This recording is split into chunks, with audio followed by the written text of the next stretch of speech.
What is up, guys? Episode 59, Mad Rambles.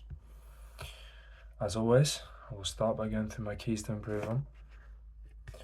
I think I keep doing these keys to improve on just to remind myself and if anybody watches what I want them to grill me on because of the things I'm trying to focus on. I think I'll probably keep going almost until we do the 100 videos, and after I've done that, I'll reassess.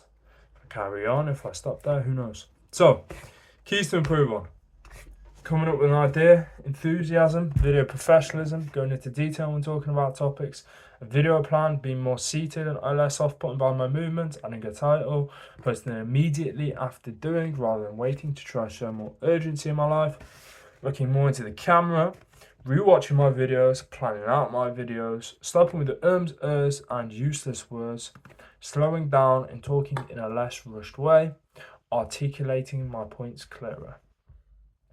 So, today's episode is episode 59. The title of today's episode is Food. Food.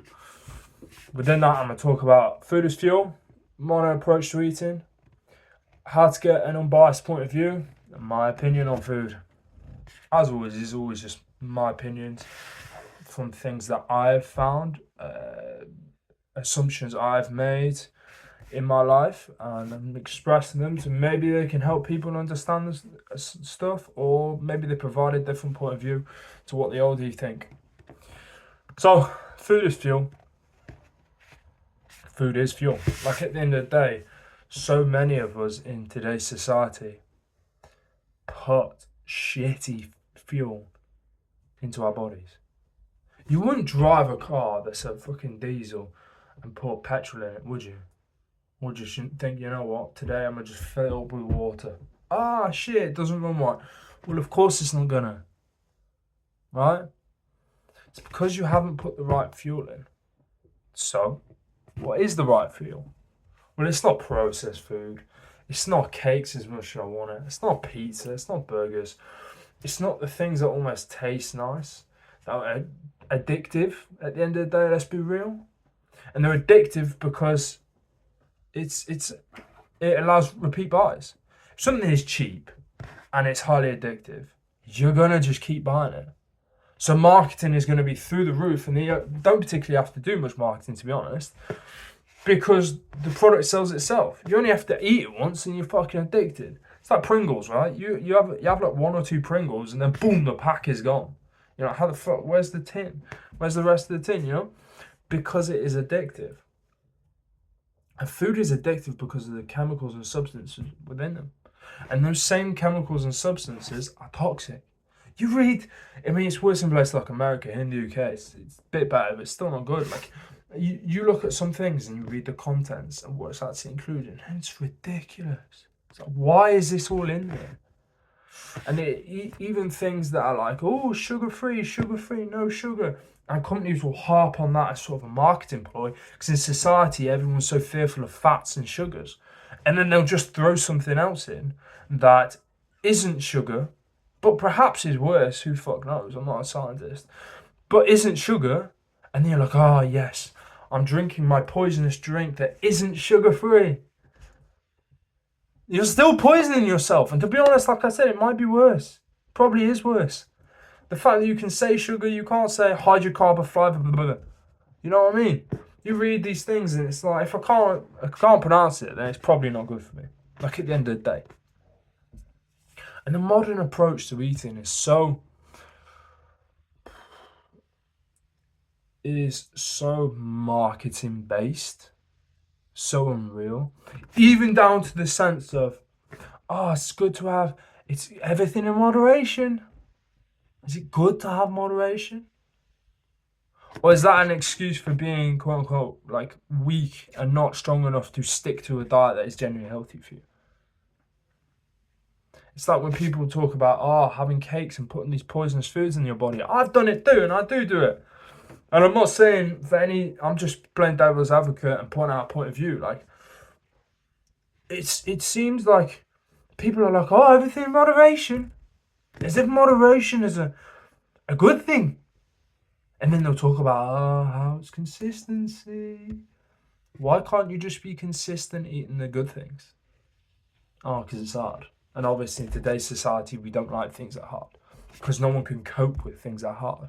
Something's this bit hard, they get blown away. So when something's fucking this hard, and then they have things being thrown at them, people telling them, oh, it's, everything in moderation, they just can't not do it.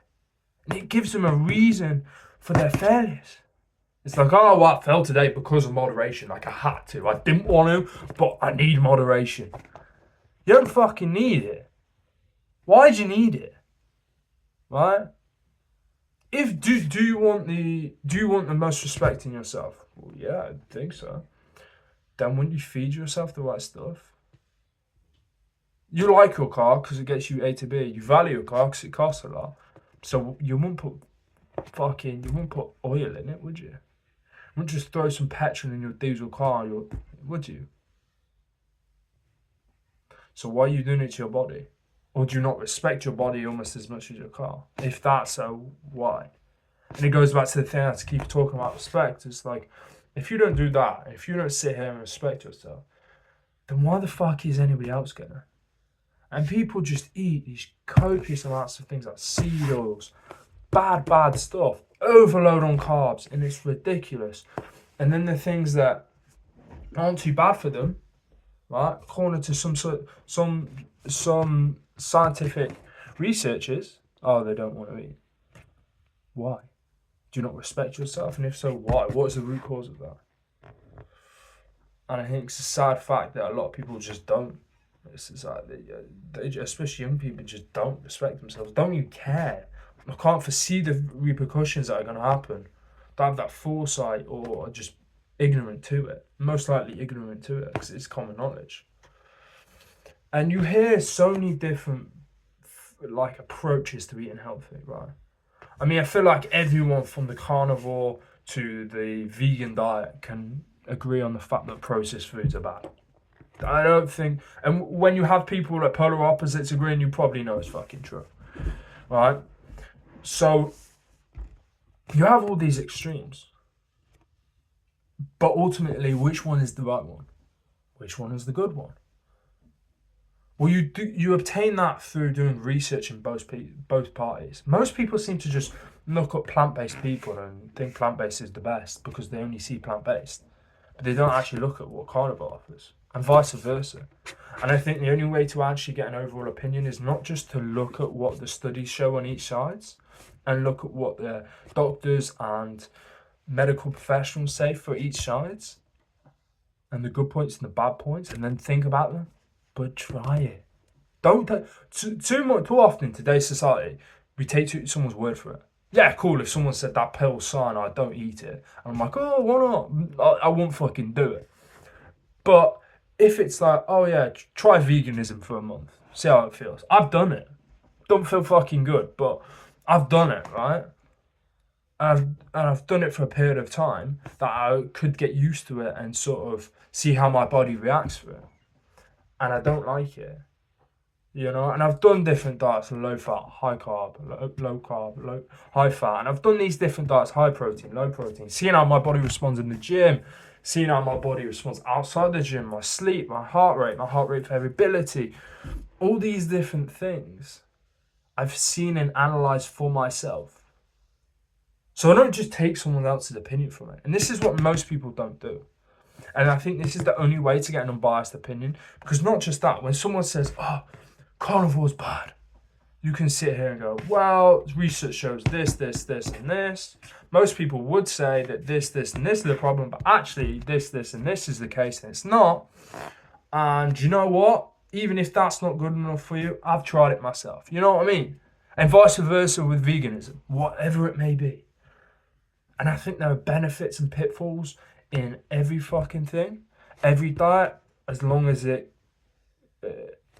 cuts out processed foods. I think every diet is relatively, if you do it right and obtain the right nutrients and minerals, is good, can work. Some diets work differently for some other people. That's why you need to trial and error and find which diet works for you. And ultimately, stay away from fucking processed foods. Everyone can agree on that. I think that's just a fact of life. you know? If it wasn't around or possible to be around 20,000, 10,000, 5,000 years ago, 1,000 years ago, why are you fucking eating it? Your body has not adapted to it. So, been good call. I've been Keelan. Peace.